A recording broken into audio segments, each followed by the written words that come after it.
The large viewing screen showed the blue and green planet called Earth. 5 aliens stood around it, their skin colors ranging from pale blue to deep purple.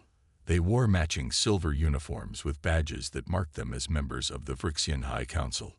"So small, yet so troubling," said Representative Toril, tapping a long finger against his chin.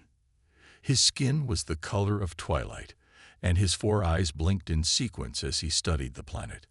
How can such primitive creatures cause so much worry? The tallest alien, with skin like polished metal, stepped forward. Their technology advances quickly, too quickly, and their history is filled with war.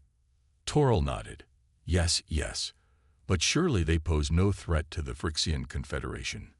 We have ruled 3,000 worlds for 10,000 years. A side door slid open. A human man walked in. Unlike the aliens, he wore a simple black uniform with no badges. His black hair was cut short, and his face showed no emotion. This was Kyo, taken from Earth 40 years ago, now serving as an advisor to the Vryxians. "You wanted to see me, council members?" Kyo asked, bowing slightly. Toril waved a 3-fingered hand at the screen. "Your home world. We have been watching it for decades. Tell us, why should we fear such primitive beings?" Kyo's face remained calm. "It would be a mistake to underestimate humans. But look at their weapons," said another council member, bringing up images of Earth's military. "Simple projectiles, basic energy weapons, nothing that could harm our ships." Kyo stepped closer to the screen. "Weapons are not what make humans dangerous." Toril laughed, a sound like breaking glass. "Then what does? Their short lives, their weak bodies, their adaptability," Kyo said simply, "and something you may not understand from your reports. Earth has warriors called ninjas." The council members looked at each other. One pulled up data on a small screen. "Ah yes, these ninjas. Ancient warriors from the islands of Japan. They have not existed for centuries," the council member said with certainty. Kyo shook his head. "That is what most humans believe too, but they are wrong." Toril moved closer to Kyo, towering over him. "What are you not telling us, human? Ninjas did not disappear. They went into hiding. They serve as Earth's secret defenders. They can move without being seen, kill without leaving a trace, and survive in conditions that would kill most beings." A younger council member laughed. "This sounds like human mythology. No being can be invisible." "I did not say invisible," Kyo corrected. "I said they cannot be seen. There is a difference." Toril turned back to the main screen. "Our intelligence suggests Earth's leaders are planning to expand into space soon. They have already detected some of our observation posts." "Then talk to them," Kyo suggested. "Open diplomatic channels." The metal-skinned alien shook his head. "The Confederation does not negotiate with developing worlds. We guide them, or we control them. And if these ninjas exist as you claim," said Toril, "all the more reason to act now, before Earth becomes a true threat." Kyo stood straighter. "I strongly advise against any aggressive action." Toril's 4 eyes all focused on Kyo. "Your advice is noted, but the decision is made. We will send in a special team to remove Earth's key military leaders. Without them, the planet will fall into chaos, making it easy to establish control." "You're sending a hit squad to Earth?" Kyo asked, his calm finally breaking. "That would be a terrible mistake." "The strike team leaves tomorrow," Toril said firmly. "And you, Kyo, will go with them as an advisor. Make sure they understand Earth's defenses." Kyo bowed his head, hiding the flash of emotion in his eyes. "As you wish, council member." As the council members left the room, Kyo stayed behind, looking at the image of Earth on the screen. His home, soon to be visited by the deadliest killers in the galaxy. "They have no idea what they're walking into," he whispered to himself. The Vryxian battle cruiser hung in the darkness of space, its shape like a long, sharp knife. Inside, 5 beings gathered around a table with a hologram of Earth spinning slowly above it. Captain Grax, the leader of the kill team, pointed at the hologram. His skin was deep red, with black lines running down his arms. His eyes were yellow with thin black slits. 5 targets, 5 human leaders. We take them all out in one night. His voice was rough, like stones being crushed. Simple job. Quick in, quick out. Beside him stood Meal, a thin alien whose skin seemed to change color slightly with each movement. Their technology is basic. Their security systems might as well be toys to us. Do not be so sure, said Kyo, standing apart from the others. Humans are creative and dangerous when threatened. Grax laughed. We've done this on 30 worlds, human. None have ever detected us. A hologram changed to show 5 faces. All were older humans in military uniforms. Your targets, said a voice from a speaker. General Tai of South Korea, Admiral Wu of China, General Martins of the United States, Commander Petrov of Russia, and General Okafor of the African Alliance. They lead Earth's combined military forces. Without them, Earth's defense will fall apart. Kyo stepped closer to the hologram, looking at General Tai's face. Why start with him? Grax tapped the image. Intelligence says he's the real leader.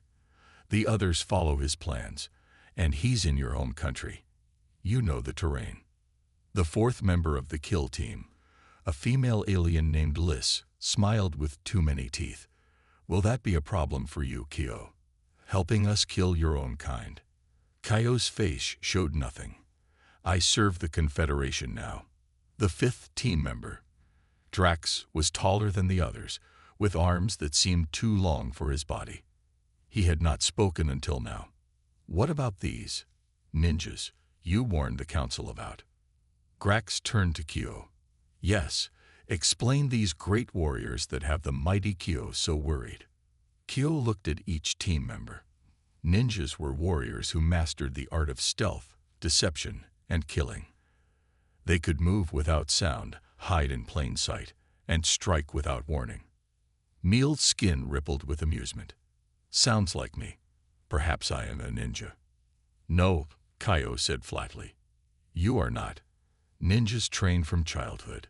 They could climb impossible walls, survive deadly poisons, and kill with weapons or bare hands. They were masters of patience. Liz yawned, showing her sharp teeth. Ancient history. These ninjas died out centuries ago, according to our data. That's what they wanted everyone to think, Kyo said quietly. Grax slammed his fist on the table. Enough ghost stories. We have real work to do. We land outside Seoul tomorrow night. Meal and Liz will handle surveillance. Drax and I will prepare the extraction route. Kyo will guide us to the target. Drax raised one long finger. What if we do meet resistance? Grax patted the weapon at his side. It looked like a small silver tube. Then we do what we always do. We eliminate it. Our weapons are 500 years ahead of anything on Earth. The meeting ended, and the team left to prepare their gear. Only Kyo remained, looking at the hologram of General Ta. Captain, Kyo called out before Grax left the room. What is it? Grax asked impatiently. When we land, watch for shadows that move against the wind. Grax laughed. You've been away from home too long, Kyo. You've forgotten how primitive your people are. After Grax left, Kyo touched the hologram of General Ta. The image changed slightly, showing a small symbol on the general's uniform that wasn't there before, a symbol only someone looking for it would notice. No, Kyo whispered. I haven't forgotten anything. The Vrichian ship cut through Earth's atmosphere like a ghost. No radar detected it. No satellites tracked it. It landed softly in a thick forest outside Seoul just as night fell. Primitive, Grax said as the door opened and Earth's air filled the ship. I can smell the pollution. Kyo took a deep breath. After 40 years in space, the scent of Earth, trees, soil, and distant city smoke felt like coming home.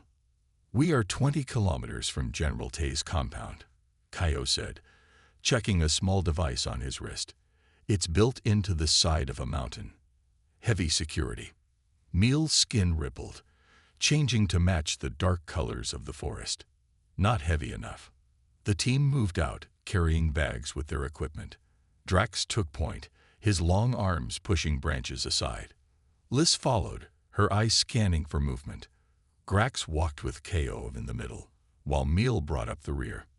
"Something feels wrong," Drax said after they had walked for an hour. Grax stopped. "Explain." Drax's head turned slowly. "The forest is too quiet. No animals. No insects." Kyo nodded. "He's right. There should be noise." Grax pulled out a scanner from his bag. The small device hummed, then showed a green light. No life forms except us and small creatures. Nothing dangerous. They continued walking. The moon rose, casting silver light through the trees. "Tell us about this General Tai," Liz said to Kyo. "What kind of man is he?" "He rose through military ranks quickly," Kyo said. "Known for being smart, not just strong. 10 years ago, he helped create Earth's Unified Defense Command. 5 countries working together instead of against each other. Making our job easier," Grax said with a smile. 5 heads in one place. They reached the edge of the forest. Below them, lights showed a large compound built into the mountainside. Walls surrounded it, with guard towers at each corner. "Pathetic," Meal whispered. "Their guards carry simple projectile weapons. We could walk right through the front gate." "We stick to the plan," Grax ordered. He turned to the team. "Meal, Liz, set up surveillance. Drax, secure our exit route. Kyo and I will scout the perimeter." The team split up. Kyo led Grax along a path that circled the compound. They stopped behind large rocks that gave them a view of the main gate. 8 guards visible, Grax noted. Simple electronic security. Door locks that my child could hack. Kyo pointed to a section of the wall where moonlight didn't quite reach. "That area is too dark." Grax checked his scanner again. "Nothing there. Just shadows. That's what worries me," Kyo said quietly. Grax's communicator buzzed. He pressed it to his ear. "Meal, report." Through the device, Meal's voice sounded confused. "Captain, our surveillance equipment is not working properly. The signals keep dropping. Check for interference," Grax ordered. "I did. There is none. It's as if something is blocking each device moments after we place it." Grax frowned. "Impossible. Their technology can't detect our equipment." Kyo looked back at the too dark section of wall. "Unless they're not using technology to find it." Grax ignored him. "New plan. We move in closer. I want visual confirmation of the target's location." As they turned to head down toward the compound, Kyo suddenly stopped. He bent down and touched the ground. "What is it?" Grax asked impatiently. Kyo rubbed something between his fingers. "Fresh dirt. Someone was here. Recently." "Your scanner showed nothing," Kyo reminded him. Grax looked uneasy for the first time. "Stay alert. Let's move." As they walked away, neither noticed the slight movement in the branches above where they had been standing, nor did they see the figure dressed in black that watched them go, silent as the shadows themselves. Night wrapped around the compound like a thick blanket. Stars shone brightly above, and a cool wind blew through the trees. Meal and Liz crouched in the shadow of a large rock, watching the east wall of General Tai's compound. "This is boring," Liz whispered, her many teeth gleaming in the moonlight. "These humans sleep too much. Nothing has moved for an hour." Meal's skin had turned almost black to match the darkness. Patience. The guards changed soon.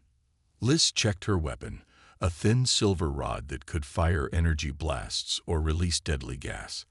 "I still don't understand why we don't just gas the whole place. Much simpler." "Captain's orders," Meal reminded her. "The Council wants this to look like natural deaths. No signs of alien technology." A soft click came from their communicator. Grax's voice whispered, "Report." "East wall secure," Meal responded. 2 guards, changing in 20 minutes. South wall also secure, came Drax's deep voice. Ready to move on your command. Good, said Grax. Kyo and I will. A strange sound cut through the night. A soft whistle, like something flying through air. What was that? Lys asked, looking around. Meal stood up slowly. Drax, confirm your position. No answer came. Drax. Meal tried again. Report. Still silence. Grax's voice came through, tense now. Meal, Lys, check on Drax. Approach with caution. Lys pulled out a small device and checked it. His life signs are still active. He's alive, just not responding. The two aliens moved carefully through the forest, staying low and watching all directions. They'd reached the spot where Drax had been positioned, overlooking the south wall. No one was there. Impossible. Lys hissed. He was just here. She checked her device again. His signal is coming from 50 meters that way.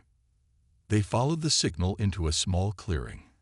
There, propped against a tree, sat Drax. His eyes were closed, his long arms limp at his sides. Drax. Meal shook him. Wake up. Drax's eyes remained closed. His chest moved up and down slowly. He was alive but deeply unconscious. Captain, Lys called into her communicator. We found Drax. He's unconscious but unharmed. No signs of what happened. Get back, To. Grax started to say. Then his voice cut off. Lys spun around. Meal? But Meal was gone. The space where the alien had stood just seconds ago was empty. Meal. Lys called, raising her weapon. She backed against Drax's tree, scanning the darkness. Show yourself. A soft whisper came from somewhere above her. Leave this place. Lys fired her weapon into the trees. The energy blast lit up the night, burning through branches. Nothing fell. No one cried out. Captain. She shouted into her communicator. We're under attack. I repeat, we're. Something small hit her neck. Her hand reached up and pulled out a tiny dart. Her vision immediately began to blur. Primitive. Weapon. She managed to say before falling to her knees. The last thing she saw before darkness took her was a figure dropping silently from the trees. A human shape, dressed all in black. Back at their original position, Grax and Kyo heard Lys's shout cut off. We're being picked off, Grax growled, his red skin darkening with anger. How is this possible? Our scanners show nothing. Kyo remained calm. I warned you about the ninjas. Fairy tales. Grax snapped. He pulled out his larger weapon. We regroup. Now. They moved quickly back toward the ship, Grax leading with his weapon ready. When they reached the clearing where they had left Meal and Lys, they found something strange. All three missing team members were lying in a perfect row, unconscious but breathing. On Drax's chest was a small metal star with sharp points. A piece of paper was pinned under it with one word written in clear letters. Leave. Deep inside the mountain compound, General Ta stood in a circular room filled with screens and technology. The walls were smooth black stone. The floor glowed with soft blue light. This was not the simple military base it appeared to be from outside. Report, he said to the four people standing before him. All wore black fitted clothing that covered everything but their eyes. Master Jiho, an older man with gray at his temples, stepped forward and removed his mask. His face was weathered but strong, with calm eyes that missed nothing. The aliens are exactly where Kyo said they would be, Jiho said. We have neutralized 3 of them. 2 remain, their leader and Kyo himself. General Ta nodded. Good. And their weapons. A woman stepped forward and removed her mask. This was Hana, the team's infiltration specialist. Her movements were fluid, like water flowing. She placed several alien devices on the table. Their technology is advanced, but not unbeatable, she said. They rely too much on it, and not enough on their senses. Duh, A broad-shouldered man with quick hands placed a silver rod next to the other items. Their weapons can fire energy beams or release gas, very powerful, but useless if they cannot see their target. The fourth team member, Sung, brought up images on the main screen. They showed the alien team from different angles, all captured without their knowledge. They plan to kill all 5 military leaders, Sung said, starting with you, General. They believe we are primitive and easy to defeat. General Ta smiled slightly. A common mistake when meeting new species. He touched a panel on the wall, and a hidden door slid open. Show our guests what we've collected. The room beyond held dozens of alien devices, weapons, and even parts of ships. Some looked very similar to the Phyrexian technology. Earth has known about aliens for over 50 years, General Tai explained, though his team already knew this. The first contact was peaceful, a crashed ship we helped repair. They warned us about the Phyrexian Confederation and others who would see us as targets. Jai-Ho nodded. And so the Shadow Guard was formed, the ancient ways of the ninja combined with new technology. Yes, the general agreed. While the world saw us building rockets and satellites, we were actually preparing much more advanced defenses. He turned to Hana. What do you think their next move will be? Hana considered this. Their leader is angry and confused. He will not give up easily. He might call for backup, or he might try to complete the mission himself. General Tag turned to a small screen showing Grax and Kaio returning to their ship, and Kyo. Has he maintained his cover? Yes, Jai-Ho confirmed. The aliens still trust him. They do not suspect he has been our agent all along. Good, the general said. It is time for the next phase. Prepare the welcome room. In the forest, Grax paced inside their small ship, his red skin now almost purple with rage. Impossible, he shouted. How could simple humans defeat 3 of our best warriors? Our sensors showed nothing. Ko sat calmly in a corner. I told you. Ninjas don't show up on sensors. They train their bodies to maintain a certain temperature. They control their heartbeats. They move between moments. Superstition. Grax spat. There must be a scientific explanation. There is, Kaio said, but not one you would understand. Grax grabbed his largest weapon. I will complete this mission myself. The council will not accept failure. And what about your team? Kaio asked. They knew the risks, Grax said coldly. We can recover them after I kill General Tai. Kyo stood. I will go with you. Grax looked suspicious. Why? To warn your people. To help you succeed, Kaio said smoothly. After all, I serve the Confederation now. Grax nodded slowly. We leave in 1 hour. Direct approach this time. No more sneaking. As Grax turned away to prepare his weapons, Kyo touched a small device hidden in his sleeve. It pulsed once, sending a silent signal toward the mountain compound. The message was simple. They are coming. Night had deepened when Grax and Kyo approached the compound again. Grax wore a full battle suit now, with armor that glowed faintly blue at the edges. He carried 3 weapons, the silver rod at his hip, a larger gun on his back, and a small knife made of a metal not found on Earth. The direct approach is suicide, Kaio said as they moved through the trees. Grax's yellow eyes narrowed. I have fought on 100 worlds. These humans will not stop me. He tapped his suit. This armor can stop any primitive weapon they have. Kaio said nothing more. They'd reached the edge of the forest, looking down at the compound. The walls stood quiet in the moonlight. Guards walked their paths just as before. Looks normal, Grax said, but we know better now. He pulled a small ball from his pocket and pressed it. The ball opened into a floating device with small wings. This will show us any hidden watchers. The device flew ahead, scanning the area. It returned and projected a hologram showing heat signatures. See, just the regular guards, Grax said triumphantly. Your ninjas must be resting. Or they don't give off heat signatures. Kyo suggested. Grax ignored him. We'll use the cloaking field. Walk right through the front gate. He pressed a button on his suit. A shimmer surrounded both of them. Now we're invisible to human eyes, Grax said. They walked down the hill toward the main gate. The guards continued their patrol, looking right through them. Grax smiled with satisfaction. Too easy, he whispered as they passed between two guards who saw nothing. Inside the walls, they moved toward the main building. Kyo led the way, having memorized the layout from their intelligence reports. General Tay's quarters should be on the top floor, Kyo said. They entered the building through a side door.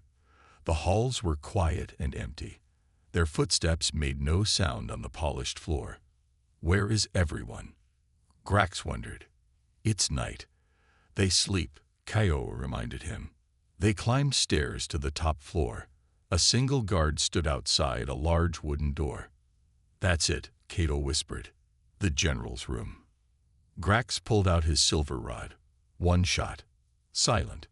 Clean. Before he could fire, a guard looked directly at them. Then he smiled and bowed. Welcome, the guard said. We've been expecting you. Grax stepped back in shock. Impossible. The cloaking field. The guard opened the door. General Tai is waiting for you. Kyo stepped forward. It's a trap. Of course it's a trap, Grax snarled. He raised his weapon, but they didn't expect this. He fired at the guard. A beam of blue energy shot from the rod. The guard didn't move. The beam passed right through him. A hologram, Grax realized. Suddenly, the walls around them changed. The solid structure dissolved, revealing a large circular room. General Ta sat in a chair at the center, wearing a simple military uniform. Around him stood the Shadow Guard team, masks removed, watching calmly. Captain Grax of the Vryxian Confederation, General Ta said. Welcome to Earth. Grax spun in a circle, weapon raised. What is this? Where is the real compound? You're standing in it, Tai explained. Everything you've seen until now was an illusion. A test. A test you failed, Master Jeho added. Grax turned to Kyo, rage in his yellow eyes. You betrayed the Confederation. Kyo stepped away from Grax, moving to stand beside General Ta. I never betrayed my home. I've been Earth's agent for 40 years. Grax raised his weapon, aiming at Ta. I will complete my mission. He fired. The beam shot forward and stopped midair, hanging like blue lightning between Grax and Ta. Hannah stepped forward, her hand raised. Somehow, she was holding the energy in place. Impossible, Grax whispered. No, Jeho said, just beyond your understanding. Hannah closed her fist. The energy beam collapsed into nothing. Grax dropped his weapon and reached for the larger gun on his back. Before his fingers touched it, Da moved, faster than any human should move. Suddenly, he was behind Grax, holding the alien's arms.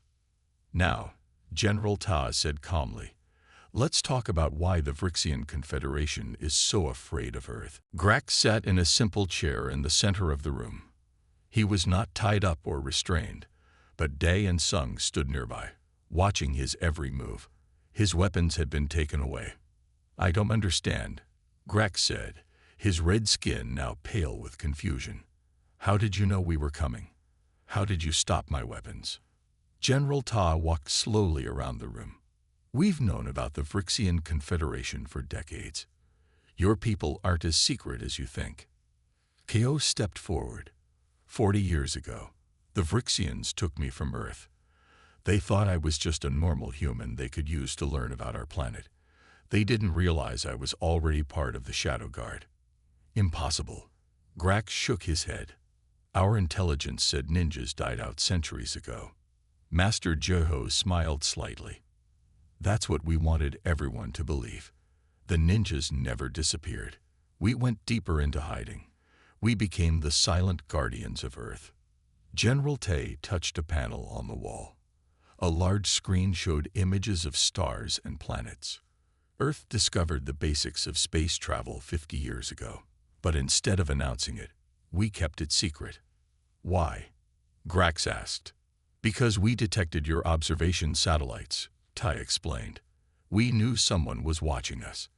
So we created two paths. The public one, where we pretended to struggle with simple rockets and space stations, and the secret one. Hannah touched another panel. The screen changed to show Earth ships hidden among asteroids and moons throughout the solar system. We have outposts on Mars, Europa, and beyond, she said, all hidden from your sensors. Grax's yellow eyes widened. That's not possible. Your technology is too primitive. Kyo laughed softly. Is it? Or did we just let you think that? General Ta continued. When we found alien technology from crashed ships, we didn't announce it or display it. We studied it, improved it, and combined it with our own ideas. And with the ancient ways of the Shadow Guard, Jaiho added, there are powers in the human body that science is only beginning to understand. The ninjas knew these secrets for centuries. Day demonstrated by moving his hand in a quick pattern. The air around his fingers seemed to bend and shimmer. We don't need machines to create energy fields or change matter. Grax looked from face to face. Why are you telling me this? Why not just kill me? Because we want you to take a message back to the Vryxian Confederation, General Ta said. You think they'll believe me? Grax asked. Without proof. Oh, we'll give you proof, Kaio assured him. Sung brought in a small box and opened it. Inside were the three unconscious aliens, somehow shrunk to the size of toys. Don't worry, Hannah said, seeing Grax's horror. They're unharmed, just compressed. We can return them to normal size. What message do you want me to deliver? Grax asked, his voice now humble. General Tay's face became serious. Tell your council that Earth is open to peaceful contact. We would welcome sharing knowledge and culture, but we will not be conquered or controlled. And if they try again? Grax asked. Jaiho's calm eyes hardened. Then they will face the full force of Earth's defenses, not just the Shadow Guard, but all our hidden technology and weapons. The next time, Kaio added, we won't be so gentle. Grax looked down at his hands. I believed we were the most advanced species in this sector of the galaxy. I'd spent my life thinking humans were primitive. How many other species have we underestimated? That's a good question to ask your council, General Ta said. Now, would you like to see something that will truly surprise them? Ta pressed a button on his uniform. The mountain around them seemed to vanish. They were still in the same room, but now it floated in space, with Earth glowing blue and green below them. Welcome to Earth Orbital Command, Ta said. The compound never existed. You never landed on Earth at all. Grax could only stare in shocked silence at the planet below. Grax sat at a long table made of dark wood. Across from him were General Tai and Master Jaiho. Through large windows, stars shone against the blackness of space. Earth hung below them, beautiful and blue. So everything was a lie, Grax said. The forest, the compound, all of it. A simulation, General Tai explained. Very advanced. Your ship was captured as soon as it entered Earth orbit. You never landed on the planet at all. But it felt real, Grax insisted. The air, the ground, the trees. Jaiho nodded. That's the point. Our technology can fool all 5 senses, or 6 in your case. Kyo entered the room carrying a small case. He placed it on the table and opened it. Inside were small devices, each no bigger than a fingernail. These are memory cores from your ship, Kaio said. We've copied all the data about the Vryxian Confederation. Planets, fleets, weapons, everything. Grax's red skin paled. That's classified information. Not anymore, General Ta said. Now let's discuss your options. He pressed a button on the table. A hologram appeared showing a map of the galaxy. Small blue dots lit up throughout it. The blue dots are Earth outposts, Tai explained. We have been exploring quietly for 20 years. Your people never noticed us because we don't use the same technology you do. Grax counted the dots. There were dozens, spread across multiple star systems. Impossible, he whispered. Your kind couldn't have gone so far so quickly. We did, Jaiho said. Remember, we combined your technology with ours. And we added something you don't have. What's that? Grax asked. The human mind, Jaiho answered. Ninjas train not just the body, but the mind and spirit. We can connect with our machines in ways your people never imagined. Hannah entered and handed General Tai a tablet. The other members of the hit squad have been restored to normal size. They're awake but contained. Ta nodded. Thank you, Hannah. He looked at Grax. Now you have two choices. I'm listening, Grax said quietly. First choice. You and your team return to the Phyrexian Confederation with a message. Earth is open to peaceful contact. We will share knowledge and trade fairly, but we will not be ruled or controlled by anyone. And the second choice, Grax asked.